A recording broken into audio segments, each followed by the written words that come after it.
So I'm carrying on from where we left off. So going to the next layer to work on, or rather the next layer to kind of open up and show you guys what I did in there is the blending layer. So I just use them. So for this particular layer, let me turn this on and increase this all the way up. You can see.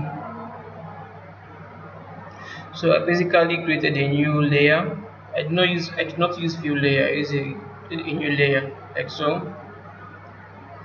Then all I had to do was to start picking out, sampling other colors from here and painting it into my model. So you click on the P key, you can sample a color from a region like this. Then using your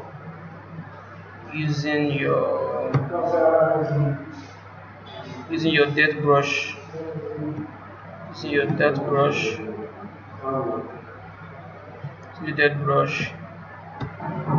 can go in and then paint in the layers. As you can see, I'm going and paint this in. That's basically what I did. So I just kind of painted that in. So you kind of paint, you hit the P key, sample a region, you paint everything. So that's basically what I did for that particular layer. So and then this was around 28. So this down to around 28. Yes. 28. Okay.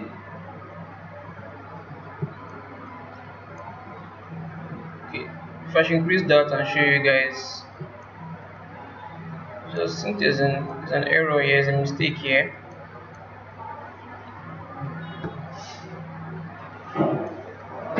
Okay,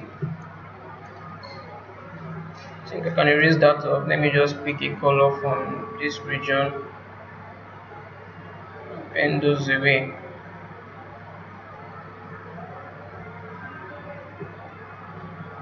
And that white spot away. Okay, that's fine. So the next layer I created was dark brown shades. So around the eyes, let me take this all the way up, so you can actually see what went in there. Let me turn all this off. Let me turn off every other layer beneath it off, so you guys can properly see what I painted in that particular layer. So in this dark brown layer, we have something like this, painted something like this, some dark brown regions around the eye. Let me bring this back up.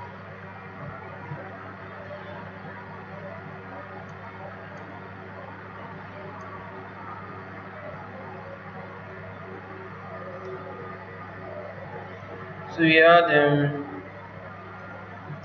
you obviously have some dark regions around the eyes, and underneath the chin, and close to the nose here, and underneath the lips, and in some regions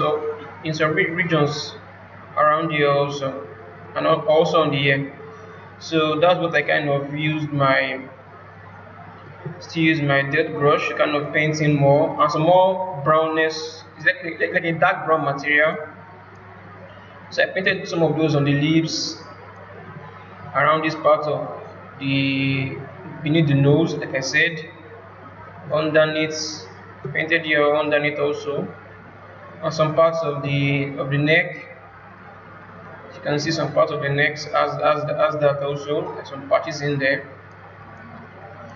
And around the corners of the eyes and some on the forehead. Let me just move around this model so you can see the regions where I actually painted this in.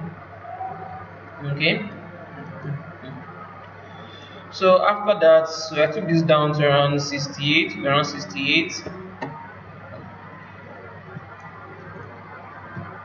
Okay. So the next layer I painted was dark blue shades. This particular one was actually following this concept. Let me open that. This concept where you have a bluish tone around the mouth and chin region, as you can see. So that's why I created this dark blue shade. So if I increase that also, as you can see, it's kind of have that aftershave or regular shave color effect or discoloration around the corners of the jawline and some part of the neck. Then I took that down to 68. Oh yeah, let me show you guys. Sorry, let me show you guys the actual color for this, for the dark brown. It's color for dark brown, and the settings for that. This is the setting I use for that. For the dark blue, this is the setting I use for that also. So you guys can easily follow along. And then the next thing I added was dark spots. So if you take a look at your image, so I was just adding layers of spots on anytime I do a painting, or after a while I have some layers of spots in between. So we have some kind of overlaid layer of spots, and underlaid, if there's any word like that, and underlaid layers of dark spot also. So you can see this obvious. This particular one actually sits on top of the skin texture. It's more obvious to see this particular one. So in here, I kind of use a smaller. I use the same dot brush, but a smaller size, a more smaller size, and some variations of my dot erase brush also to kind of break down the surface a bit more by adding some spots in there. So I did not use any procedural texture for this, so you just typically brush my brush to painting in the spots. Any spot I can easily see, I just paint that in and take down obviously you take down the flow and stroke opacity also, and you increase and decrease the brush size to get the actual spot effect that you want. As you can see, bigger spots, tiny spots, less visible spots, darker spots. So you just kind of want to have that variation of spots in there. Then with a different blend mode also. So for that particular color, I use a dark brown also, a more darker tone compared to this dark brown down here. And then after that, I add another layer. This particular layer is called dark blue bold shade. Now this particular one is for it's actually for the head. Now this where you have the hairs growing out in the head, on the bald, on the head rather, at the back of the head. So if I take this back, you can see a more darker shade of brown at the corners of the head where the hair is supposed to grow from.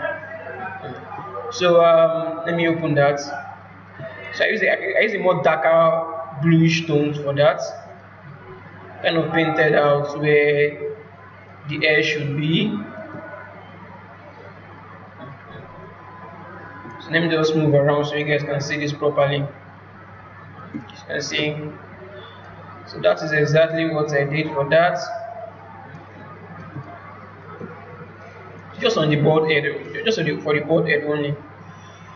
Then obviously I took this down to 42. If I take this all the way up, as you can see. So I basically use my dot brush for this, a regular dot brush for this. Then take this down to 72% opacity. And the next thing I did was that I needed to add another layer of. You remember this? Let me take this back. You remember these white dots I added in here? So I needed to add some more seeds of these tiny white dots around the face, but this time around in a different color tone. This time around I use a let me turn that on. might not be too visible because the opacity is at 10. So let me take that up. So I should open that. See the color tone I use for that. Let me take this out of the way. I take this all the way to 100. Yeah, I don't know if you can see this, but you can see some. Let me take this. You can see some tiny, almost reddish dots, tiny, very almost invisible dots around the face. You can see. If I should, let's say I hide this for now, if it will be visible, okay, it's not visible. Very tiny dots just around the face. So I use the grunge spots. I also use a grunge spots procedural texture for this to drive this. So if I should let's say I increase the let's say I invert this see color tone. So wherever place you are seeing these white dots, if I invert that, that's where you kind of see the orange dots popping out. So if I should invert this back, if I increase the balance, let me make this more obvious to see. Yes, so with the balance increase, and I zoom in, you can see more of this poking out. So yeah, that's exactly what I did for that. So let me undo that. Maybe bring this up a bit, like so. So after doing that, I just duplicated the same layer, We have got to mention I had the blur for my blending. So the blur effect is around 1.8 for this blending layer. Then I duplicated the same layer, this seed purple layer, as you can see, seed purple blur. I duplicated this layer. This time around, I was using a different color tone. I was using this color tone for this, just the roughness.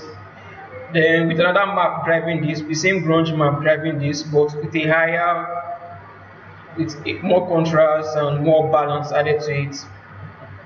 And also the scale too was different. I was using scale 4 here, but on this particular one, I was using a higher scale. So if I should, let me take this back to 10. Let's come in here and I take this all the way up. You can see with the scale around 4, increase the balance, increase balance, and added the blur slope to this, added an effect, the blur effect, blur slope. This is the intensity of the value I use for this. If I turn this off, I have something like this, but I just needed this to be more blurred out. Let me see if I can find an example in here. I don't know if you can see this properly, but you should be able to see this same color in here. You should be able to see some splashes of that, like around here, around here, around here. They look more like dots, more like blurred out dots. So that's why I use the same grunge spots with the blur effect. And I took this down to 23. So that's exactly what I did. So if I should turn on everything back on, let me turn this off. Let me scroll all the way down and turn this on from the ground up.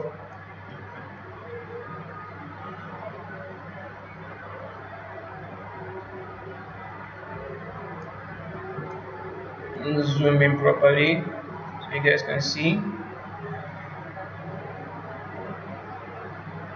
So with each layer of color variation, you make the skin texture look more realistic. Just need to give it time. Go back out.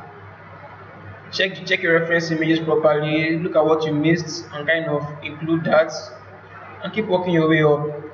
You can now Photoshop sometimes better gives you a non-destructive way of working, whereby you can actually go in and anything you painted in, you can actually erase that change the color however way you want, change the roughness however way you want.